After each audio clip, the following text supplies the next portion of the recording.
મારે તમને એવા ચુંબક બનાવવા છે કે જે ડાઉટ્સને નહીં માર્ક્સને એટ્રેક્ટ કરી આવે. સર આ વિદ્યુત ભાર છે શું?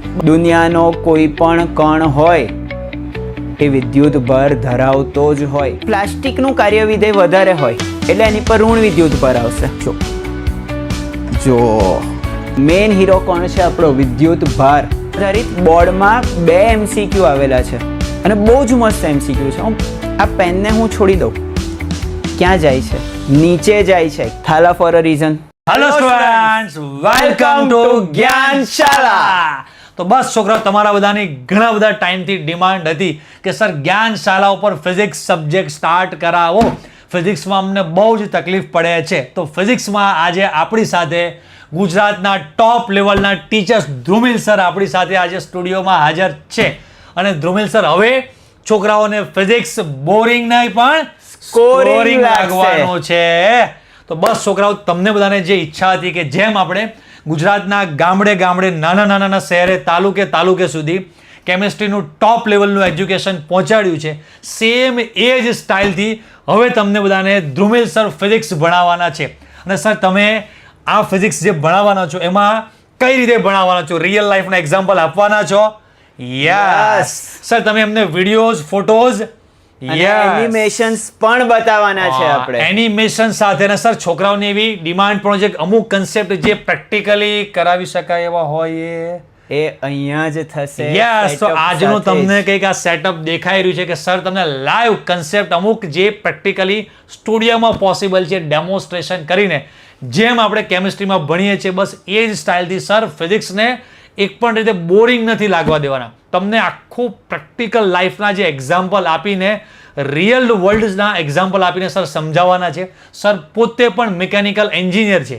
તો ભાઈ એન્જિનિયરિંગ કરેલા જે વ્યક્તિઓ હોય એ પોતે એ ફિઝિક્સને એ વસ્તુને રિયલ ખાલી ટેક્સ્ટબુક પુસ્તકીય જ્ઞાન નહીં પણ સર તમને આખું રિયલ વર્લ્ડના નોલેજ સાથે તમને ભણાવવાના છે. તો બસ હવે વધારે સમય હું લેતો નથી. હવે આગળની કમાન આપણે ધ્રુમિલ સરના હાથમાં સોંપીએ છીએ. સર આ બધા છોકરાઓનું ફ્યુચર હવે તમારા હાથમાં છે. તો બસ હવે કંઈક છોકરાઓનું ફ્યુચર જોરદાર થઈ જાય એવું જોરદાર સર આપણને બધાને ભણાવશે. તો નેક્સ્ટ હવે ધ્રુમિલ સર આપણને ચેપ્ટર નંબર 1 સ્ટાર્ટ કરવાના છે. તો ધ્રુમિલ સર. સ્ટુડન્ટ્સ, મારે તમને એવા ચુંબક બનાવવા છે કે જે ડાઉટ્સને નહીં માર્ક્સને એટ્રેક્ટ કરી આવે. અને કોઈ જ ટાઈમ વેસ્ટ કર્યા વગર આપણે પહેલું ચેપ્ટર સ્ટાર્ટ કરવું છે, જે છે વિદ્યુત ભાર અને વિદ્યુત ક્ષેત્ર.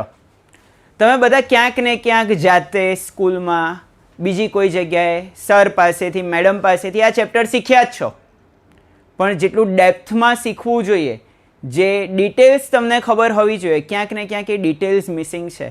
અને ડિટેલ્સ મિસિંગ હોય ને એટલે જ કોઈ પણ ચેપ્ટર આપણાને બોરિંગ લાગે. જરાય સમય વેડફતા નથી, આપણે વિદ્યુત ભાર વિશે ભણવાનું સ્ટાર્ટ કરીએ છીએ. સૌથી પહેલાં વિદ્યુત ભાર છે શું? તો કોઈ પણ પિક્ચર જોઈએ ને એમાં સૌથી ઇમ્પોર્ટન્ટ કેરેક્ટર હોય એનો હીરો. એવી જ રીતના વિદ્યુત શાસ્ત્રનો હીરો કોણ છે? વિદ્યુત ભાર છે. વિદ્યુત શાસ્ત્રમાં 2 મુખ્ય ભાગ પડે છે, સ્થિત વિદ્યુત શાસ્ત્ર અને ગતિક વિદ્યુત શાસ્ત્ર. વિદ્યુત ભાર સ્થિર હોય અને આપણે વિદ્યુતનો અભ્યાસ કરીએ, એ વિદ્યુત ભારની અસરોનો અભ્યાસ કરીએ, એના લીધે થતી ઘટનાઓનો અભ્યાસ કરીએ, એને કહેવાય સ્થિત વિદ્યુત શાસ્ત્ર. અને જો વિદ્યુત ભાર ગતિ કરતો હોય, એ વિદ્યુત ભાર ગતિ કરીને વિદ્યુત પ્રવાહ બની જાય અને જે અભ્યાસ કરવામાં આવે, જે અસરોનો અભ્યાસ કરવામાં આવે, એને કહેવાય ગતિક વિદ્યુત શાસ્ત્ર. તો સ્થિત વિદ્યુત શાસ્ત્ર હોય કે ગતિક વિદ્યુત શાસ્ત્ર હોય, મુખ્ય કેરેક્ટર, મેઇન હીરો કોણ છે આપણો? વિદ્યુત ભાર. તો સર આ વિદ્યુત ભાર છે શું? બધાને આવો ક્વેશ્ચન થતો હોય છે. ઘણી બધી જગ્યાએ બુકમાં લખેલું કહી દેતા હોય કે જેને માપી શકાય ને તેને વિદ્યુત ભાર કહેવાય. પણ એવું તો અમને ખબર છે સર, એનું મિનિંગ શું? તો એક સિમ્પલ ઉદાહરણ વિચારો છોકરાઓ કે આ પેનને હું છોડી દઉં, ક્યાં જાય છે? નીચે જાય છે. કેમ નીચે જાય છે? કેમ કે તેની પર પૃથ્વીના કારણે ગુરુત્વાકર્ષણ બળ લાગે છે. હવે ન્યૂટને કીધું હતું કે ગુરુત્વાકર્ષણ બળ લાગવા માટે જવાબદાર પરિબળ કયું છે? દળ. દળ શું છે? તો કોઈ પણ પદાર્થનો આંતરિક ગુણધર્મ કે જેના લીધે ગુરુત્વાકર્ષણ બળ લાગે. ભલે મોટામાં મોટો પહાડ હોય કે નાનામાં નાનો ઇલેક્ટ્રોન, બધા જોડે દળ હોય. એવી જ રીતે જ્યારે પણ કોઈ પણ પદાર્થ વિદ્યુત બળ અનુભવી શકે છે કે બીજા પદાર્થ પર વિદ્યુત બળ લગાવી શકે છે, એ જે મૂળભૂત અને આંતરિક ગુણધર્મના લીધે લાગે છે તે ગુણધર્મ છે વિદ્યુત ભાર.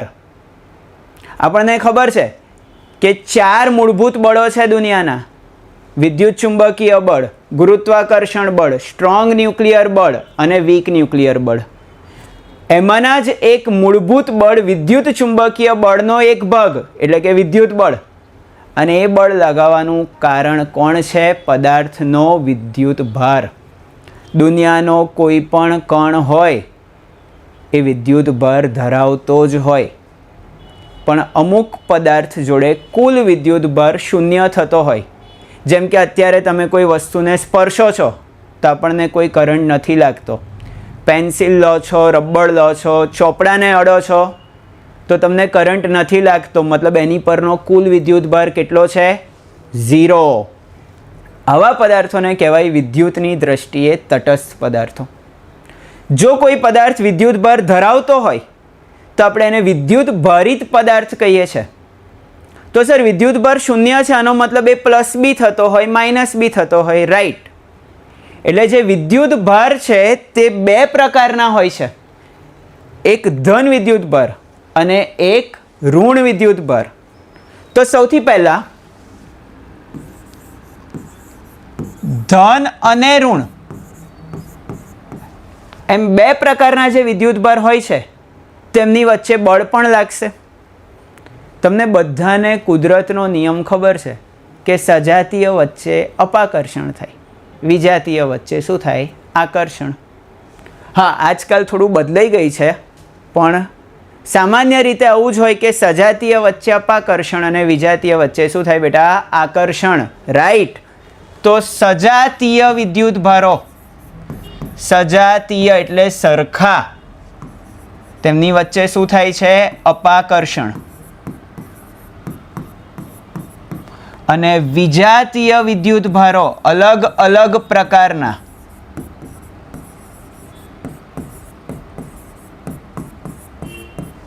તેમની વચ્ચે શું થાય છે? આકર્ષણ.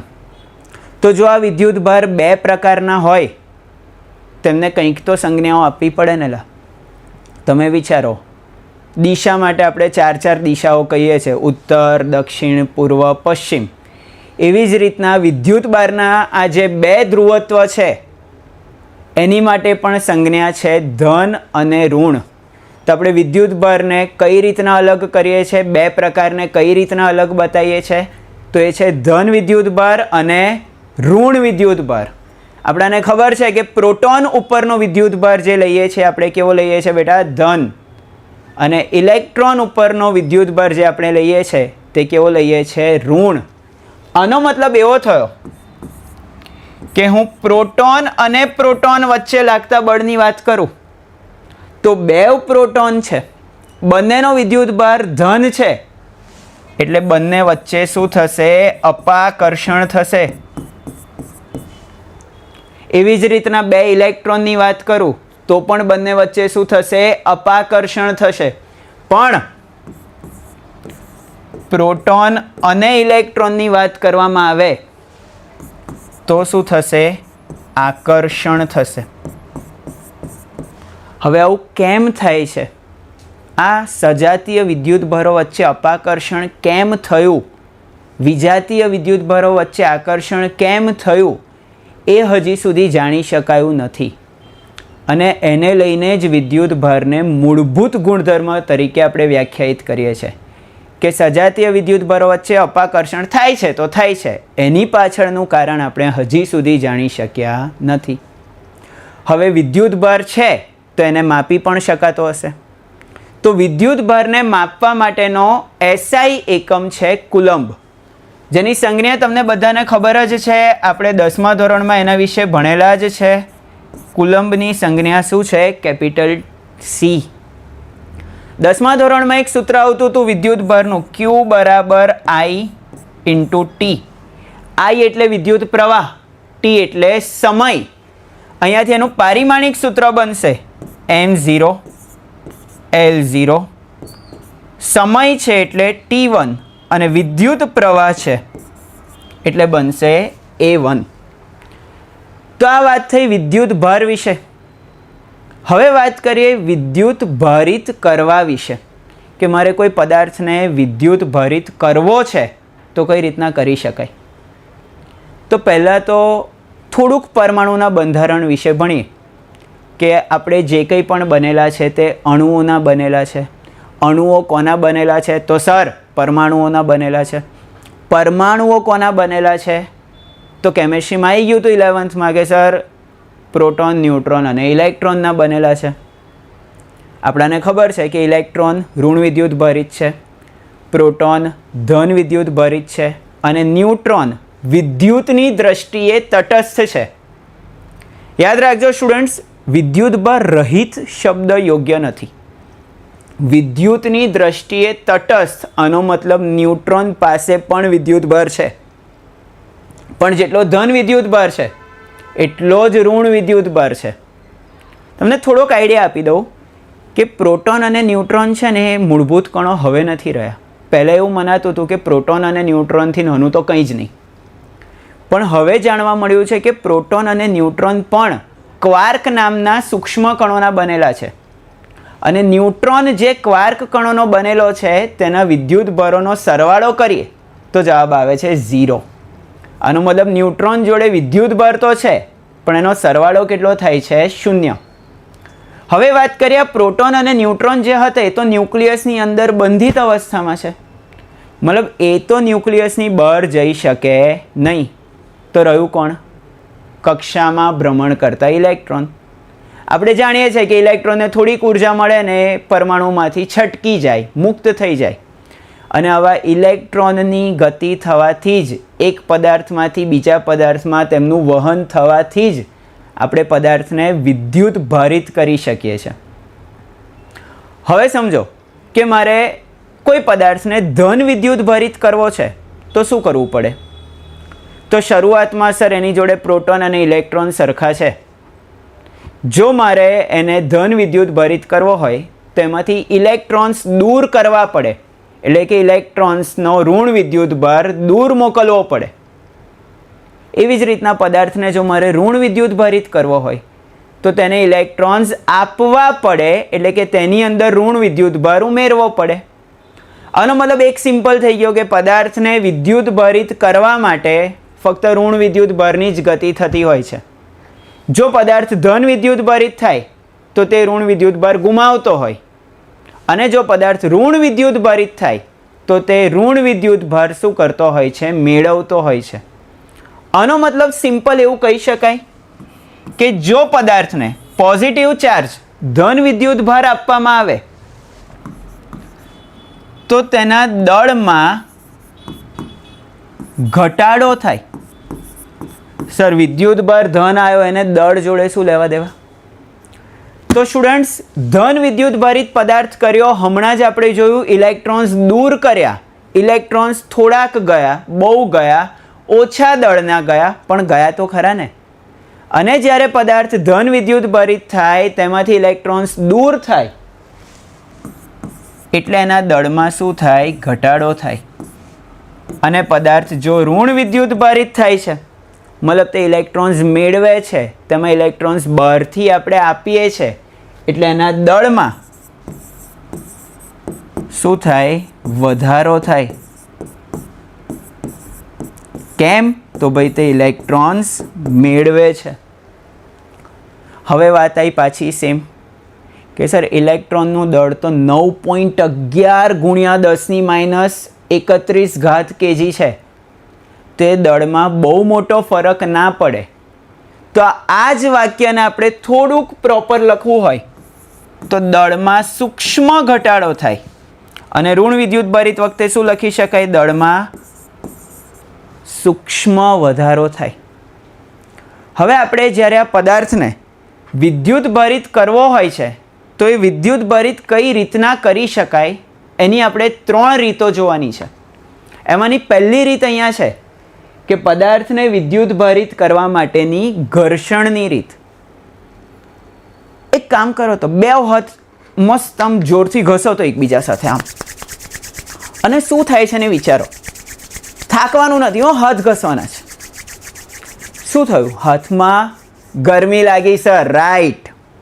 હાથમાં જે હીટ પ્રોડ્યુસ થઈ, ગરમી લાગી, એનો મતલબ શું? ઉર્જા વિમુક્ત થઈ, છૂટી પડી. તો જ્યારે બે સપાટીને એકબીજા સાથે ઘર્ષણ આપવામાં આવે છે ત્યારે પણ આવી રીતના ઉષ્મા સ્વરૂપે ઉર્જા છૂટી પડે છે અને મળે છે કોને? હાથને. આનો મતલબ એ ઉર્જા બે સપાટીને જ મળે છે. હવે 11મા ધોરણમાં કેમેસ્ટ્રીમાં એક કન્સેપ્ટ આવતો તો યાદ હોય તો કાર્ય વિધેય, કે જ્યારે સપાટીને નિશ્ચિત ઉર્જા આપો ને તો એમાંથી ઇલેક્ટ્રોન્સ મુક્ત થાય, બહાર નીકળે. અને આ જે નિશ્ચિત ઉર્જા આપવી પડે ને એને કાર્ય વિધેય કહેતા હતા. તો એવી જ રીતના જ્યારે બે સપાટીને ઘસવામાં આવે, જેનું કાર્ય વિધેય ઓછું હશે એ સરળતાથી ઇલેક્ટ્રોન ગુમાવી દેશે, અને જેનું કાર્ય વિધેય વધારે હશે એ ઇલેક્ટ્રોન્સ મેળવી દેશે. સીધી વાત છે કે જેણે ઇલેક્ટ્રોન્સ ગુમાવ્યા હશે પોતે કેવો બની જશે? ધન વિદ્યુત ભારિત બનશે સર. જેણે ઇલેક્ટ્રોન મેળવ્યા હશે કેવો બનશે? ઋણ વિદ્યુત ભારિત બનશે. એનું જ એક એક્ઝામ્પલ આપણે જોઈએ તો અહીંયા એક સિલ્કનું કપડું છે, સિલ્ક રેશમનું કપડું છે, અને આ છે એક કાચનો સળિયો. શરૂઆતમાં બંને તટસ્થ છે, તેમના પરનો કુલ વિદ્યુત ભાર કેટલો છે? 0. જ્યારે હું આ કાચના સળિયાને સિલ્કના એટલે કે રેશમના કપડા સાથે ઘસું ત્યારે શું થાય છે? તો કાચનું કાર્ય વિધેય રેશમ કરતાં ઓછું છે, એટલે તે ઇલેક્ટ્રોન્સ ગુમાવી દે છે. કાચ ઇલેક્ટ્રોન્સ ગુમાવી દે છે એટલે ધન વિદ્યુત ભાર પ્રાપ્ત કરે છે, અને રેશમ પેલા ઇલેક્ટ્રોન્સ મેળવે છે, અને ઇલેક્ટ્રોન્સ મેળવીને તે કેવું બને છે? ઋણ. હવે એક સિમ્પલ વસ્તુ છે કે કાચ જેટલા ઇલેક્ટ્રોન્સ ગુમાવશે એટલા જ ઇલેક્ટ્રોન્સ રેશમ મેળવશે. આનો મતલબ જ્યારે પણ હું બે સપાટી વચ્ચે ઘર્ષણ આપું છું ત્યારે પહેલા પદાર્થને મળતો ધન વિદ્યુત ભાર અને બીજા પદાર્થને મળતો ઋણ વિદ્યુત ભાર કેવો હોય? સરખો હોય. કેમ સરખો હોય? કેમ કે વિદ્યુત ભારનું મૂલ્ય સરખું છે, પણ એક ધન છે જ્યારે બીજો કેવો છે? ઋણ છે. આનો મતલબ જ્યારે આપણે ઘર્ષણ આપીએ છીએ ત્યારે પદાર્થો વિજાતીય પરંતુ સમાન મૂલ્યનો વિદ્યુત ભાર પ્રાપ્ત કરે છે. આ બહુ જ ઇમ્પોર્ટન્ટ વાત છે સ્ટુડન્ટ્સ. વિજાતીય વિદ્યુત ભાર ખરો, પરંતુ આ વિદ્યુત ભારનું મૂલ્ય કેવું હોય છે? સમાન હોય છે. હવે વિચારો કે હું આ ધન વિદ્યુત ભારિત સળિયાને કોઈ ધાતુની નજીક લાવું તો શું કરે?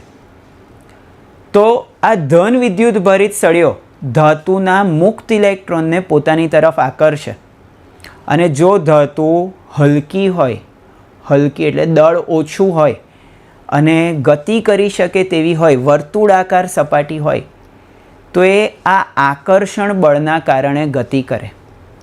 અને જો આપણે આવું કરી શકીએ તો આપણને એક્ઝેક્ટ સાબિતી મળી જાય કે ઘર્ષણના કારણે પદાર્થ વિદ્યુત ભારિત થાય છે. તો આપણે એવો જ એક એક્સપેરિમેન્ટ કરીએ અત્યારે, એવું જ એક સેટઅપ બનાવીએ કે આપણે ઘર્ષણથી એક પ્લાસ્ટિકની પાઇપને વિદ્યુત ભારિત કરવી છે, અને તે એક ધાતુને, એક ટીનને પોતાની તરફ આકર્ષે છે. જો એક જ મિનિટમાં આપણે આ પ્રયોગ જોઈ લઈએ. આજે જ મેં ડીઓ ખાલી કરાવડાવ્યું છે મેડમ સાથે. આ ડીઓનું એક ટીન છે. અત્યારે જો કેવું છે, એકદમ સ્થિર મૂકેલું છે, કોઈ જ ગતિ થતી નથી. આ એક પ્લાસ્ટિકનો સળિયો છે, આ એક કપડું છે, કોટનનું કપડું લઈ શકાય. તમે ઘરે પણ આ ટ્રાય કરી શકશો. આપણે શું કરીએ છીએ? કપડાં વડે પ્લાસ્ટિકના સળિયાને ઘર્ષણ આપીએ છીએ. આ સળિયાને ઘર્ષણ આપીશું એટલે શું થશે? તો એની પર વિદ્યુત ભાર આવશે. પ્લાસ્ટિક અને કપડામાં પ્લાસ્ટિકનું કાર્ય વિધેય વધારે હોય એટલે એની પર ઋણ વિદ્યુત ભાર આવશે. જો હવે શું થાય છે? જો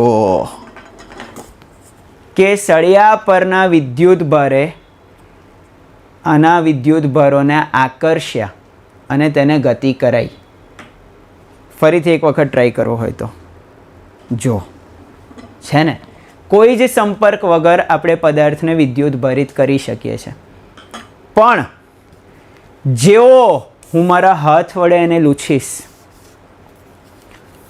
જેવો હું એને 2 મિનિટ સુધી મૂકી રાખીશ, પછી 2 મિનિટ રહીને આપણે ચેક કરીશું તો આપણને જોવા મળશે કે કોઈ જ આકર્ષણ બળ થતું નથી. આ ત્યાંનું ત્યાં જ રહે છે. એની પાછળનું રીઝન શું છે એ આપણે થોડીક વારમાં ભણીએ છીએ. જો અત્યારે મેં આને મૂકી રાખ્યો 2 મિનિટ સુધી, હવે જો તો કોઈ જ આકર્ષણ બળ જોવા મળતું નથી. આ થઈ સંપર્કની રીતે વિદ્યુતભારિત કરવાની મેથડ, કે જ્યારે મેં મારા હાથ વડે એને ઘસ્યો ત્યારે આપણું શરીર વિદ્યુતનું સુવાહક છે. મતલબ એ પ્લાસ્ટિકના પાઇપ ઉપર જે કંઈ પણ વિદ્યુતભાર હતો એ મારા શરીર મારફતે જમીનમાં ઉતરી ગયો, નીચે ઉતરી ગયો. આ જ પદ્ધતિનો ઉપયોગ ક્યાંક ને ક્યાંક આપણા ઘરોમાં અર્થિંગમાં પણ થાય છે સ્ટુડન્ટ્સ. કે વધારે પ્રવાહ આવે, જે વધારાનો વિદ્યુતભાર હોય એ અર્થિંગ મારફતે ઘરની નજીક એક મોટી પ્લેટ દાટેલી હોય, અંદર થોડું મીઠું ભરેલું હોય અને અર્થિંગના તાર મારફતે બધો વધારાનો વિદ્યુતભાર પૃથ્વીમાં જતો રહે છે. નેક્સ્ટ પદાર્થને વિદ્યુતભારિત કરવાની રીત છે સંપર્કની રીત, કે જ્યારે તમે 2 સપાટીને એકબીજાના સંપર્કમાં લાવો છો ત્યારે પણ તેઓ વિદ્યુતભારિત થાય છે. આ કઈ રીતના થાય છે જોઈએ. કે એક ઋણ વિદ્યુતભારિત પ્લાસ્ટિકનો સળિયો છે.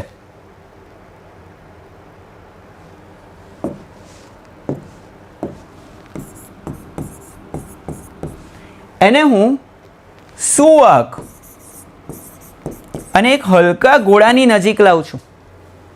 હવે સર, સુવાહક તો મોટા ભાગે ધાતુઓ હોય અને ધાતુઓ પ્રમાણમાં ભારે હોય, તો હલકો અને સુવાહક ગોળો બનાવવાનો કેમનો?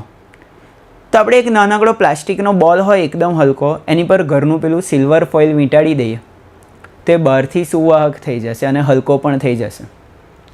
તો જ્યારે આવા વિદ્યુતભારિત સળિયાને આપણે હલકા અને સુવાહક ગોળાના સંપર્કમાં લાવીએ તો શું થશે? સળિયો પોતાનો થોડોક વિદ્યુતભાર ગોળાને આપી દેશે. હવે સળિયા જોડે ઋણ વિદ્યુતભાર છે, તે ગોળાને પણ કયો વિદ્યુતભાર આપશે? ઋણ વિદ્યુતભાર જ આપશે. અને થોડા ટાઈમ પછી આપણે જોઈશું તો એ ગોળો સળિયાથી અપાકર્ષણ અનુભવશે.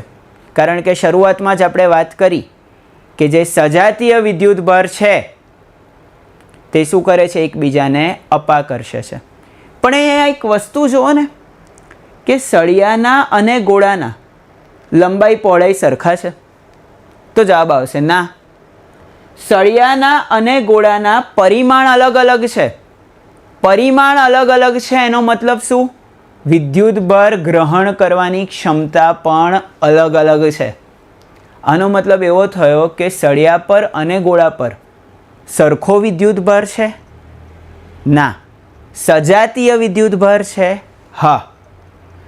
એટલે કે જ્યારે સંપર્કની રીતે આપણે પદાર્થને વિદ્યુતભારિત કરીએ છીએ ત્યારે સજાતીય વિદ્યુતભાર આવે છે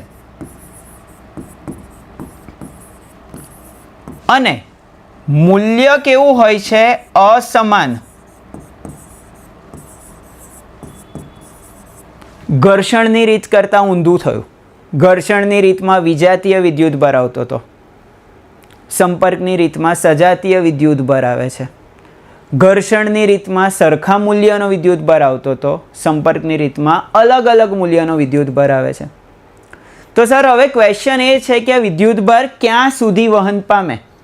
કે હું સળિયાને ગોળાના સંપર્કમાં મૂકી રાખું તો ક્યાં સુધી બંને વચ્ચે વિદ્યુતભારની આપ-લે થશે? તેનો જવાબ એક સિમ્પલ ઉદાહરણથી સમજીએ. એક રિયલ લાઈફનું ઉદાહરણ વિચારો કે 2 પાણીની ટાંકી છે, અલગ અલગ સાઇઝની. બંનેમાં અલગ અલગ જથ્થાનું પાણી છે અને નીચેથી એક નળ મારફતે મેં જોડી દીધી. અને હવે વિચારીએ કે કઈ ટાંકીમાંથી કઈ ટાંકીમાં ક્યાં સુધી પાણી જશે. તો આપણા મગજમાં સીધી વાત આવશે, સર, જ્યાં પાણીની ઊંચાઈ વધારે હશે એ ટાંકીમાંથી જ્યાં પાણીની ઊંચાઈ ઓછી હશે એ ટાંકીમાં પાણી જશે. ક્યાં સુધી જશે? તો બંને ટાંકીમાં પાણીના સ્તરની ઊંચાઈ સરખી થાય ત્યાં સુધી. આવું કેમ થયું? તો સર દબાણ સરખું થાય. 11મા ધોરણમાં ભણ્યા હતા, એવું તો અમને આવડે છે કે ρGH દબાણ સરખું થાય ત્યાં સુધી પાણીની આપલે થશે. એવી જ રીતે આ બે પદાર્થ વચ્ચે વિદ્યુત સ્થિતિમાન સમાન થાય ત્યાં સુધી વિદ્યુત ભારની આપલે થશે. હવે અહીંયા એક બહુ જ મસ્ત વિચાર કરીએ કે સળિયા પાસે વિદ્યુત ભાર છે Q1, ગોળા પાસે પ્રારંભિક વિદ્યુત ભાર છે 0. આ બે વિદ્યુત ભારોનો સરવાળો કરો ને કેટલો થશે? તો સર Q1 વત્તા 0 કેટલો થશે? Q1. સંપર્કમાં લાવ્યા પછી બંનેનું વિદ્યુત સ્થિતિમાન સરખું થયા પછી ધારો કે સળિયા પરનો વિદ્યુત ભાર થઈ જાય છે Q1 ડેશ અને આ ગોળા પાસે વિદ્યુત ભાર આવે છે Q2 ડેશ. હવે ઇલેક્ટ્રોનને તો આપણે બનાવી નહીં શકવાના. ઇલેક્ટ્રોન તો ખાલી સળિયા પરથી કોની પર ગયા છે? ગોળા પર. જો વિદ્યુત ભારનું ફક્ત વહન થયું છે આનો મતલબ કુલ વિદ્યુત ભારમાં તો કોઈ ફેરફાર થવો જોઈએ નહીં. આનો મતલબ આ Q1 જેટલો જ વિદ્યુત ભાર Q1 ડેશ અને Q2 ડેશનો સરવાળો કરવાથી મળે છે. હવે જો આ સળિયાની જગ્યાએ બીજો કોઈ ગોળો જ હોત અને એના પરિમાણ આ ગોળા જેટલા જ હોત તો શું થાત? આવો એક બહુ જ મસ્ત ક્વેશ્ચન ઘણી બધી વખત MCQમાં પૂછાતો હોય છે, એની આપણે એક ચર્ચા કરીએ. પ્રશ્ન એકદમ સિમ્પલ છે કે આ એક ગોળો છે જેની પાસે Q1 વિદ્યુત ભાર છે, આ બીજો ગોળો છે જેની પાસે Q2 વિદ્યુત ભાર છે અને હું બંનેને સંપર્કમાં રાખું છું. પ્રારંભમાં બંને પરનો વિદ્યુત ભાર કેટલો છે? Q1 plus Q2. આ થઈ ગયો કુલ વિદ્યુત ભાર. જો ગોળાના પરિમાણ સરખા હશે, તેમની વિદ્યુત ભાર ગ્રહણ કરવાની શક્તિ સરખી હશે તો શું થશે? તો સર જ્યારે તમે એમને છૂટા પાડશો ત્યારે બંને પર સમાન મૂલ્યનો વિદ્યુત ભાર વહેંચાશે. આનો મતલબ બંને ગોળા પરનો વિદ્યુત ભાર જો Q1 ડેશ અને Q2 ડેશ લઈએ તો Q1 ડેશ અને Q2 ડેશ કેવા હશે? સરખા હશે. કેટલા હશે? તો સર બંનેના વિદ્યુત ભારો સરખી રીતના વહેંચાયા હતા એટલે આ જવાબ આવશે Q1 પ્લસ Q2 બાય 2. અને એક નંબર સાથે ઉદાહરણ સાથે સમજો તો ધારો કે Q1 છે 10 કુલમ અને Q2 છે 20 કુલમ. તો આ Q1 ડેશ અને Q2 ડેશ કેટલા થશે? તો સર આ થશે 10 પ્લસ 20 બાય 2. 10 વત્તા 20 કેટલા થશે? 30. 30 ભાગ્યા 2 15 કુલમ. એટલે કે સંપર્કમાં લાવ્યા પછી બંને ગોળા પરનો વિદ્યુત ભાર કેટલા કુલમ હશે? 15 કુલમ. તો સર એક વિદ્યુત ભાર ધન હોય અને બીજો ઋણ હોય તો બાદ બાકી કરવાની. સિમ્પલ. ધારો કે 20ની જગ્યાએ -20 હોત તો અહીંયા આપણે શું કરત? 10 ઓછા 20 બાય 2 તો જવાબ આવત -5 કુલમ. હવે નેક્સ્ટ જોઈએ વિદ્યુત ભારિત કરવાની ત્રીજી રીત. બહુ જ ઇન્ટરેસ્ટિંગ છે. આ રીતમાં પદાર્થ પોતાનો વિદ્યુત ભાર ગુમાવતો જ નથી પણ બીજા પદાર્થને તે વિદ્યુત ભારિત કરી શકે છે. અને આપણે હમણાં જ થોડી વાર વાત કરી પહેલાં જ કે અર્થિંગના કારણે વિદ્યુત ભાર પૃથ્વીમાં જઈ શકે. તો આપણે આ પૃથ્વીની જ મદદથી અર્થિંગની જ મદદથી વિદ્યુત ભારને પ્રેરિત કરી શકીએ છીએ.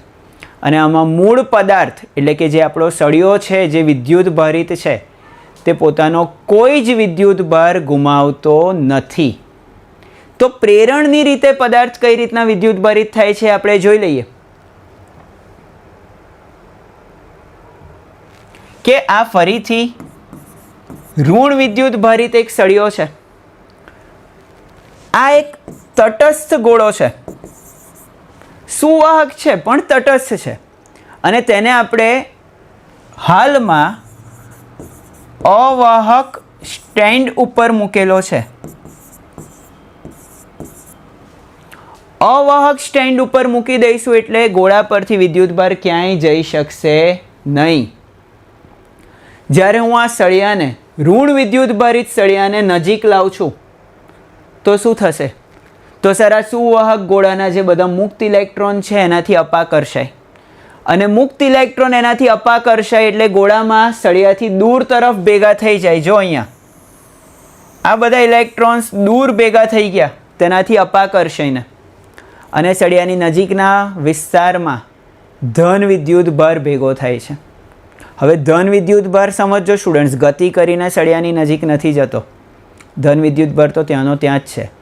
ઇલેક્ટ્રોન્સ અપાકર્ષાઈને દૂર જાય છે, પરિણામે સળિયાની નજીક ધન વિદ્યુતભાર આવ્યો, સળિયાની દૂર ઋણ વિદ્યુતભાર આવ્યો.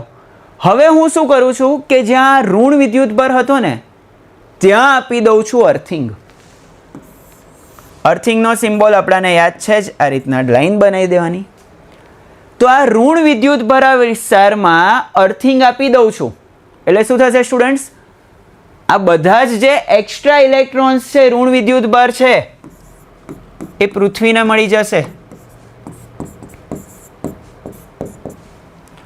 હવે આપણે અર્થિંગ દૂર કરીએ અને સળિયાને પણ દૂર લઈ જઈએ તો શું થાય? તો સર અર્થિંગ દૂર કરો, સળિયાને પણ દૂર લઈ જાઓ, તો આ જે ધન વિદ્યુતભાર રહ્યો ને એ સુવાહકમાં નિયમિત રીતે વહેંચાઈ જશે. આપણે બીજા ચેપ્ટરમાં એક બહુ જ મસ્ત વાત ભણીશું કે સુવાહકની અંદર કોઈ વધારાનો વિદ્યુતભાર ના હોય. સુવાહકની અંદર તટસ્થ પરમાણુઓ હોય, પણ જો તેની પાસે કોઈ પરિણામી વિદ્યુતભાર છે, જો કોઈ વધારાનો વિદ્યુતભાર છે, તો ફક્ત તેની સપાટી પર વહેંચાઈ જાય અને પાછો નિયમિત રીતે વહેંચાઈ જાય. તો આ વિદ્યુતભાર સુવાહકની સપાટી પર નિયમિત રીતે વહેંચાઈ જશે. હવે જો ગોળા પર ધન વિદ્યુતભાર આવી ગયો, સળિયાના ઋણ વિદ્યુતભારને કોઈ જ ફરક પડ્યો નથી. મતલબ કે સળિયો પોતાનો વિદ્યુતભાર ગુમાવ્યા વિના ગોળાને વિજાતીય વિદ્યુતભાર આપે છે, ગોળાને ધન વિદ્યુતભાર આપે છે. તો પ્રેરણની રીતમાં સમજવાની મુખ્ય વાત કઈ છે? તો પદાર્થ વિજાતીય વિદ્યુતભાર પ્રાપ્ત કરે છે અને મૂળ પદાર્થ પોતાનો વિદ્યુતભાર ગુમાવતો નથી. હવે આપણે પદાર્થને વિદ્યુતભારિત કરવાની રીત તો જોઈ, પણ આ વિદ્યુતભારના અમુક નિશ્ચિત ગુણધર્મો છે કે જેના આધારિત આપણે વિદ્યુતભાર વિશે વધારે ડિટેલમાં જાણી શકીએ છીએ. આગળ વાત કરીએ વિદ્યુતભારના આ જ ગુણધર્મો વિશે કે જેનાથી વિદ્યુતભારને વધારે સારી રીતના સમજી શકાય છે. જેમાંનો પહેલો ગુણધર્મ છે વિદ્યુતભારોનો બૈજિક સરવાળો કરી શકાય છે. સર હવે આ બૈજિક સરવાળો મેથ્સ આવે ને એટલે થોડું ટેન્શન આવે, સહેલું જ હોય. બૈજિક સરવાળાને સાદી સિમ્પલ સરળ ભાષામાં કહું તો ધન હોય તો પ્લસ કરવાનું, ઋણ હોય તો માઇનસ કરવાનું, અને તંત્રમાં જેટલા પણ વિદ્યુતભારો હોય એનો આવી રીતના સરવાળો કરો એટલે આપણાને કુલ વિદ્યુતભાર મળી જાય. આનો મતલબ ધારો કે આ કોઈ બોક્સ છે, એમાં અલગ અલગ વિદ્યુતભાર છે. આ એક કણ જોડે 10 કુલમ છે, બીજા જોડે -15 કુલમ છે, ત્રીજા જોડે આપણે MS ધોનીના ફેન હોઈએ તો 7 કુલમ છે. Thala for a reason. તો આ બધા જ વિદ્યુતભારોનો સરવાળો કરીએ એટલે આપણાને બોક્સની અંદર રહેલો કુલ વિદ્યુતભાર મળે. કેટલો મળે છે? જો 10 + 7, અને હમણાં જ કીધું ઋણ હોય તો માઇનસ કરો, -15. 10 + 7 17, 17 - 15 બગડી, તો 2 કુલમનો વિદ્યુતભાર આ બોક્સમાં હોય. આ થઈ ગયો વિદ્યુતભારોનો બૈજિક સરવાળો. ધન વિદ્યુતભાર હોય તો પ્લસ કરવાનું, ઋણ વિદ્યુતભાર હોય તો માઇનસ કરવાનું. એવી જ રીતના એનો જે નેક્સ્ટ ગુણધર્મ છે એ જોઈએ. વિદ્યુત ભારનું સંરક્ષણ બહુ જ મસ્ત કેસ છે હો, કે વિદ્યુતની દ્રષ્ટિએ જ્યારે તંત્રને અલગ કરેલું હોય, વિદ્યુતની દ્રષ્ટિએ અલગ કરેલું તંત્ર એટલે શું સર? તો ભાઈ બહારથી વિદ્યુત ભાર દાખલ નહીં કરવાનો, અંદરથી વિદ્યુત ભાર બહાર નહીં મોકલવાનો. વિદ્યુત ભાર જે કંઈ પણ આપલે થાય તંત્રમાં જ થાય, તો વિદ્યુતની દ્રષ્ટિએ કેવું તંત્ર કહેવાય? અલગ કરેલું. તો જ્યારે વિદ્યુતની દ્રષ્ટિએ અલગ કરેલું તંત્ર હોય તો તેના કુલ વિદ્યુત ભારનું સંરક્ષણ થાય, એટલે કે વિદ્યુત ભારનો જથ્થો અચળ રહે, ના એમાં વધારો થાય, ના એમાં ઘટાડો થાય, ના એનું સર્જન થાય, ના એનો વિનાશ થાય. અને સિમ્પલ હમણાં જ જોયું ને ઉદાહરણ વિચારો કે પેલા સળિયાને આપણે કપડાં સાથે ઘસ્યું હતું. જ્યારે કાચના સળિયાને આપણે કપડાં સાથે ઘસીએ છીએ તો કાચ જેટલો ધન વિદ્યુત ભાર પ્રાપ્ત કરે છે એટલો જ સળિયો કપડું કેટલો વિદ્યુત ભાર પ્રાપ્ત કરે છે? ઋણ વિદ્યુત ભાર પ્રાપ્ત કરે છે. બંનેના વિદ્યુત ભારનો સરવાળો કરો, પ્લસ ક્યુ માઇનસ ક્યુ, કેટલો થઈ ગયો? 0. શરૂઆતમાં પણ બંનેનો કુલ વિદ્યુત ભાર કેટલો હતો? 0 જ હતો. આનું ઉદાહરણ દુનિયામાં નાનામાં નાની પ્રક્રિયા માટે પણ સાચું છે. ન્યુટ્રોન ખ્યાલ છે ને? ન્યુટ્રોન બધાને ન્યુક્લિયસની અંદર હોય ને ત્યાં સુધી એ સ્થાયી હોય, પણ જેવો ન્યુટ્રોન કોઈ પણ કારણોસર રેડિયો એક્ટિવિટીના લીધે કે કોઈ પણ રીઝનથી ન્યુક્લિયસની બહાર આવી જાય ને એટલે અસ્થાયી હોય.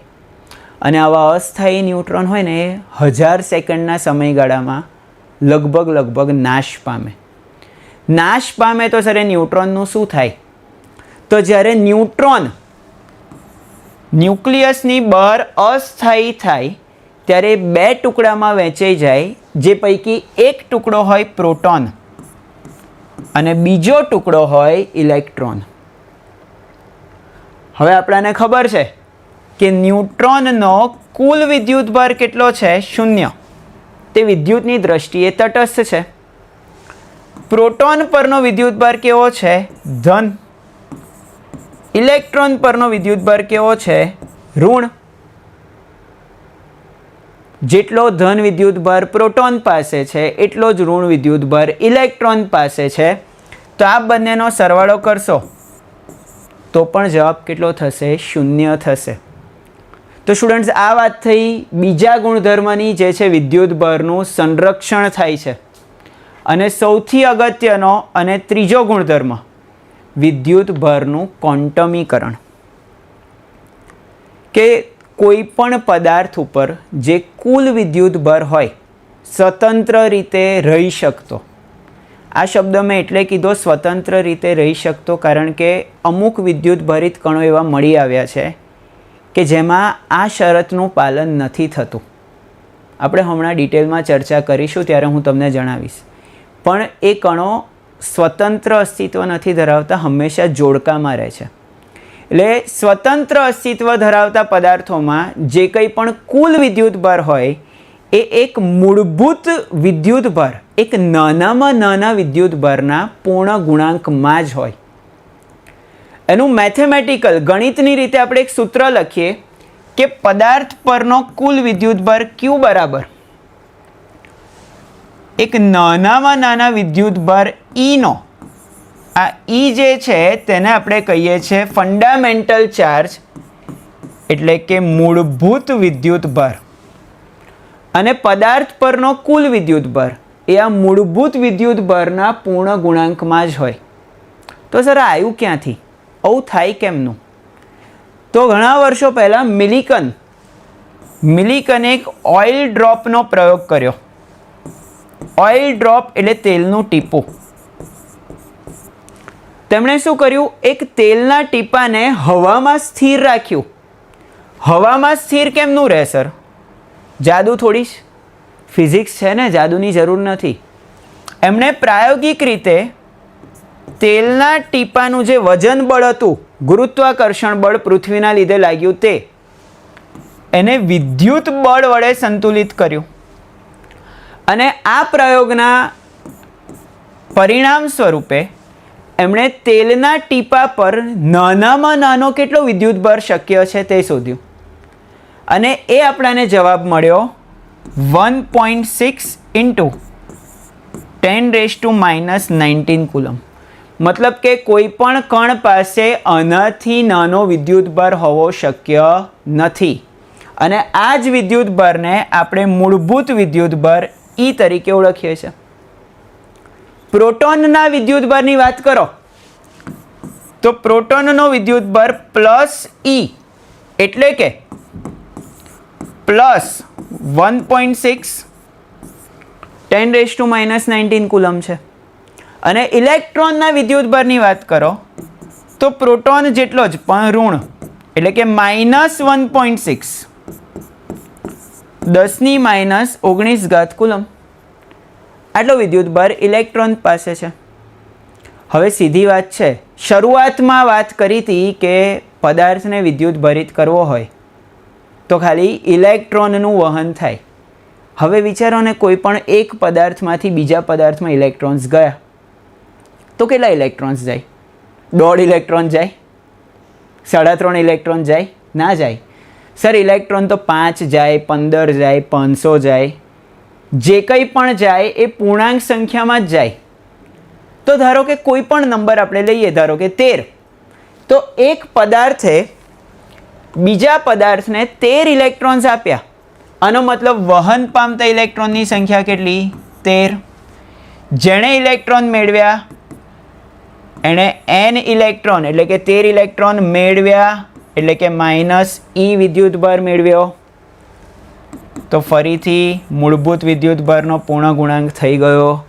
આ પદાર્થ પરનો વિદ્યુતભાર કેટલો થયો? -13 × 1.6 10⁻⁻19 કુલમ્બ. જે પદાર્થે ઇલેક્ટ્રોન્સ ગુમાવ્યા હશે તેના પર આટલો જ વિદ્યુતભાર હશે, પણ કેવો હશે? ઋણ વિદ્યુતભાર નહીં, ધન વિદ્યુતભાર હશે. થોડું આગળ આ જ ટોપિક આધારિત બોર્ડમાં 2 MCQ આવેલા છે અને બહુ જ મસ્ત MCQ છે, બહુ જ સહેલા. જો કેટલા સિમ્પલ વિદ્યુતભારના ગુણધર્મો પરથી MCQ પૂછાઈ શકે. એમાં વિદ્યુતભારનું ક્વોન્ટમીકરણ પણ આવી જશે અને વિદ્યુતભારોનો બૈજિક સરવાળો પણ આવી જશે. પ્રશ્ન એકદમ સિમ્પલ છે કે એક પદાર્થ પાસે N1 ઇલેક્ટ્રોન છે અને N2 પ્રોટોન છે, તો પદાર્થ પરનો કુલ વિદ્યુતભાર કેટલો? તો આનો જવાબ બહુ સિમ્પલ છે. જો પદાર્થ પરનો કુલ વિદ્યુતભાર એટલે ધન વિદ્યુતભાર વત્તા ઋણ વિદ્યુતભાર. ધન વિદ્યુતભાર કોના કારણે હોય? પ્રોટોનના કારણે. કેટલો હોય? N2 વખત E જેટલો હોય. ઋણ વિદ્યુતભાર કોના કારણે હોય? ઇલેક્ટ્રોનના કારણે હોય. સર કેટલો હોય? -N1 E જેટલો હોય. E કોમન કાઢ્યું, શું બચ્યું? N2 -N1 વખત E. ખ્યાલ આવી ગયો સ્ટુડન્ટ્સ? આ MCQ બોર્ડમાં પૂછાયો હતો અને બોર્ડના પેપર સેટર બહુ ઇનોવેટિવ હોય, બહુ જ ક્રિએટિવ મગજવાળા હોય. એના જ પછીના વર્ષે પ્રશ્ન પૂછાયો હતો કે પદાર્થ પાસે N1 પ્રોટોન છે અને N2 ઇલેક્ટ્રોન છે. જો N1 પ્રોટોન હોય અને N2 ઇલેક્ટ્રોન હોય તો કુલ વિદ્યુતભાર કેટલો? આ તમને આવડશે સ્ટુડન્ટ્સ? હા યા ના? છે ને ઇઝી? બોર્ડના ક્વેશ્ચન્સનો થોડો એનાલિસિસ કરશો તો આઈડિયા આવશે. એક જ ટાઈપના ક્વેશ્ચન્સ વારંવાર રિપીટ થાય છે.